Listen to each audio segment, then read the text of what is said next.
Masayang masaya ang mga kaibigan at kasamahan ni Jose Manalo nang magkita-kita nga sila sa Boracay para sa wedding dinner na kung saan ay dinaluhan ng mga close friends ni Jose kasama na nga sina Shara Soto at ang pamilya nito. Kitang-kita ang saya nila.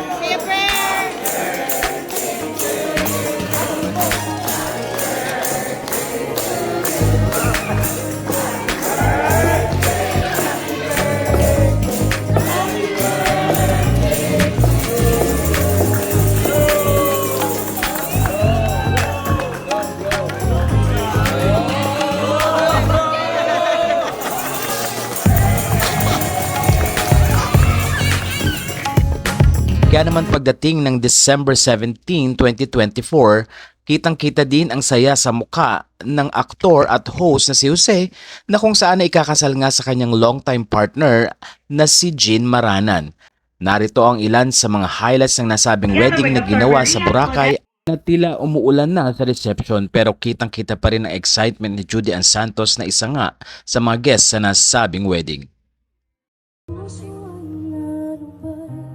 Bumuhos ang congratulatory messages para sa host ng Itbulaga na si Jose Manalo at asawa nitong si Jean Maranan. Matatandang ikinasal ngayong December 17, 2024 sa Boracay ang dalawa. Kaya naman nandoon ang Itbulaga family at isa nga si Vic Soto sa mga nasabing ninong. Ilang mga photos ang binahagi ni Lisa Dino sa kanyang Instagram na makikita ang napakagandang ayos ng wedding ni Jose. Napansin din ng mga netizen ang napakagandang gown na suot ni Jean at pati na rin ang suit na suot naman ni Jose Manalo. Matatandang kamakailan ay pinakilig ni Jose Manalo ang sambayan ng Filipino nang ipakita nga nila ang video na kung saan ay nag-propose si Jose matapos ang matagal na relasyon ng dalawa. Ayon sa mga netizen, napakahusay at nakaka-touch ang nasabing proposal.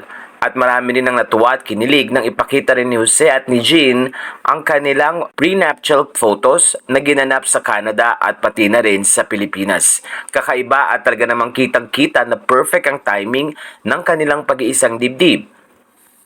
Malamig man ang December pero kitang-kita ang init ng pagmamahal ng mga taong sumuporta sa wedding ni Jose at ni Jean Maranan.